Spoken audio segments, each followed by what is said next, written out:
Okay, here we are, Matthew Russell Lee, Inner City Press, here in Foley Square in Lower Manhattan. Today, Tuesday, September 19th, 2023. The decrepit UN General Assembly is beginning today, but we're covering the courts, at least initially. We're down here. Why? Because Sam Bankman-Fried of FTX fame, now in the MDC in Brooklyn, has his appeal to be heard in the building behind me, 40 Foley Square. We'll be live tweeting it. He's asked to be released. He said he can't use the internet there, that there's no vegan meals. He is getting his Adderall, as we reported yesterday.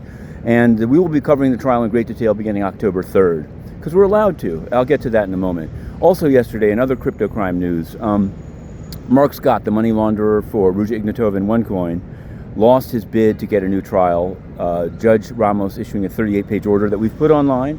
And we put it online. And he shot it down. Basically, it was all about that information given by a Mr. Arnold didn't sway the day. There was more than enough proof. So there's that. I want to turn to the UN.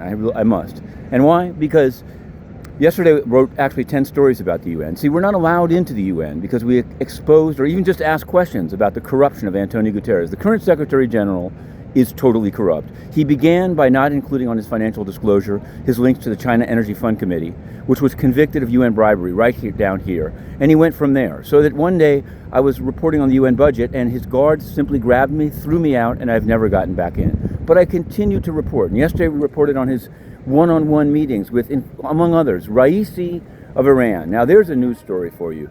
The US decided to trade for 5 or 7, depending on how you count it, Iranian hostages.